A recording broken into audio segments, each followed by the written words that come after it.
سلام دوستان، امروز میخوام نحوه پرینت و پلات گرفتن نقشه‌های اتوکد رو بهتون آموزش بدم. یه زمانی خواستین توی خونه یا محل کارتون خودتون پرینت بگیرین از صفحه اتوکد، بتونین خودتون انجام بدین. خب اینجا من یک فایل معماری دارم که روش دوباره کلیک میکنم. خب باز میشه.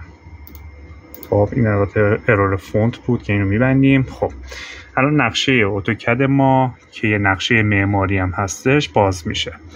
خب الان میخوایم پرینت بگیریم. خب توی صفحه خود اتوکد این بالا عکس پرینتر رو ملاحظه میفرمایید. خب میایین روی اون کلیک میکنی، این صفحه باز میشه. یا اینکه روی صفحه کیبورد دکمه‌های کنترل پی رو همزمان با هم میزنید که این صفحه ظاهر میشه.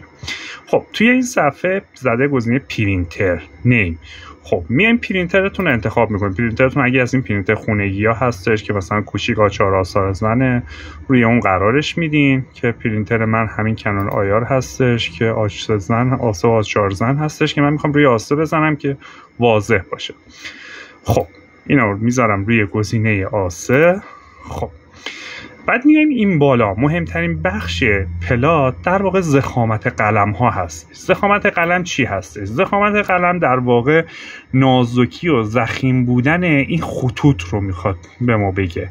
خب نازکی و ضخیم بودن این خطا بیشتر به خاطر اینه که شما موقعی که میخواین پرینت بگیرین این نقشه واضح باشه، نقشه مشخص باشه که دیواراش اینا کجا هستش. توی نقشه معماری معمولا دیوارا خیلی مهمه که مثلا مشخص تر از بقیه باشه. خب این دیوارا الان رنگ دیوار که الان اینجا ملاحظه میفرمایید رنگ سفید هستش. خب ما باید این سفیدا رو از همه ضخیم‌تر بکنیمش. خب میایم الان اینجا داخل این پلات استایل اینجا رو میزنیم. خب اینجا الان رنگا هستش، همون رنگایی که داخل چیز به کار رفته اینجا هم هستن، داخل اون نقشه هستش اینجا هم همه هستن. خب میایم ما رنگ دیوار اونجا رنگ سفید بود، سفید توی ضخامت قلم ها رنگ مشکی هست، این رنگ 7 هستش. خب ما میایم اینجا این بخش رنگشه، یعنی شما میخواین چه رنگی چاپ بشه، مثلا رنگ 6 و همه رنگا رو ما میخوایم همه رنگا مشکی چاپ بشه. خب پس میذاریم روی بلک، هر رنگی که میخوایم مثلا انتخاب بکنیم که مشکی باشه میام اینجا روی بلک میذاریم. خب ما میخوایم کلا همه مشکی باشه. بعد میایم روی صفحه کیبورد شیفت اند رو انتخاب میکنیم، اینو میذاریم روی مشکی. ضخامت کلش میخوایم همه رنگامون نازک باشه که میزنیم توی این لاین ویت که باز شد، میاریم روی مثلا 1/10 قرار میدیم. خب الان میایم ضخامت دیوارا رو تعیین میکنیم. رنگ سفید بود که اینجا رنگ مشکی 7 میشه، اینم ضخامتش رو میذاریم مثلا روی 5/10 که ضخیم‌تر باشه و مشخص باشه. خب سیو رو میزنیم. بعد میایم اینجا این گزینه ویندو رو میزنیم.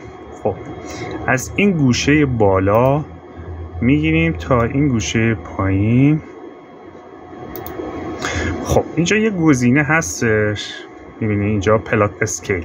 اگر شما بخواید روی مقیاس بزنید که مثلا حالا مقیاسش اینجا وارد میکنه 1/100 مثلا باشه، بعضی موقع 1/100 میشه 1/100ش.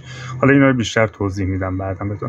حالا مثلا یه زمانی هستش که این نقشه بزرگ هست، شما با مقیاسش بخواید بگیرین توی آچار آسه جا نمیشه، شما مجبورین خب بزنید اینو روی فیت، این گزینه تیک فیت رو میزنین که کل اون ویندویی که گرفتین داخل هر سایز کاغذی که تعریف کردیم داخل اون میفته کامل. خب بعد میان یه پریویو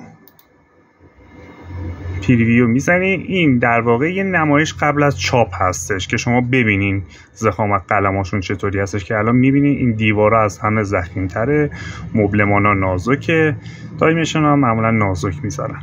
خب بعد راست کلیک میکنین گزینه پلات رو میزنین، میره برای پرینت گرفتن که این در واقع دستگاه پرینتر آسه من هستش. بعد اینجا این پرینت چاپ میشه، شما میایم میذارین نگاه میکنین، میبینین که ضخامت دیوارا اینا دیوارا از همه ضخیم‌تره، مبلمانش نازکه، تایمش هم نازکه. حالا میایم نحوه پلات گرفتن اینو. مثلا میخوایم سایز بزرگ، نقشه‌های ساختمون رو احتمالاً دیده باشین، میخوایم سایز بزرگ مثلا 90/60 اینو پلاتش بگیریم. خب میایم اینجا پلاترمون رو انتخاب میکنیم. تا همونجا که پرینتر رو که انتخاب کرده بودیم که کنون بود، میایم الان روی پلاتر میذاریم. این پلاتر منم همین اوسه هستش. خب میذاریم روی پلاتر. کاغذش هم میخوایم تقریبا 90/60 باشه که سایز A1 میشه، در واقع همین 59 خورده‌ای در 84 خورده‌ای هستش. خب ویندو رو دوباره میزنیم. البته نیازی هم نبود چون یه بار ویندو گرفته بودیم، سفرم نبستیم، این الان هستش. خب ما میخوایم اینو با مقیاس چاپش بکنیم، با مقیاس 1/100. خب میایم اینجا این 1/10 رو میزنیم، بعد دوباره یه پریویو میگیریم. خب بعد راست کلیک میریم برای چاپ پلاتش که سایز بزرگ هستش.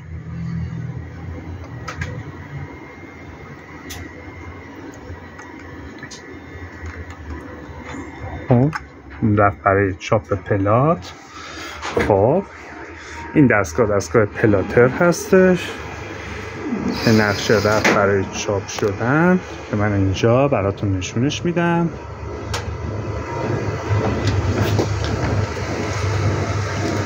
خب الان ملاحظه میفرماییم یه نقشه با ابعاد بزرگ براتون چاپ میشه. البته من وسطش کنسل زدم. حالا این با عرض 90 هستش چون سایزش خالی بود، دیگه اون پایین سفیدیشو نگرفتیم. در واقع این نقشه میشه. دوستان این نحوه چاپ کردن نقشه اتوکد بود.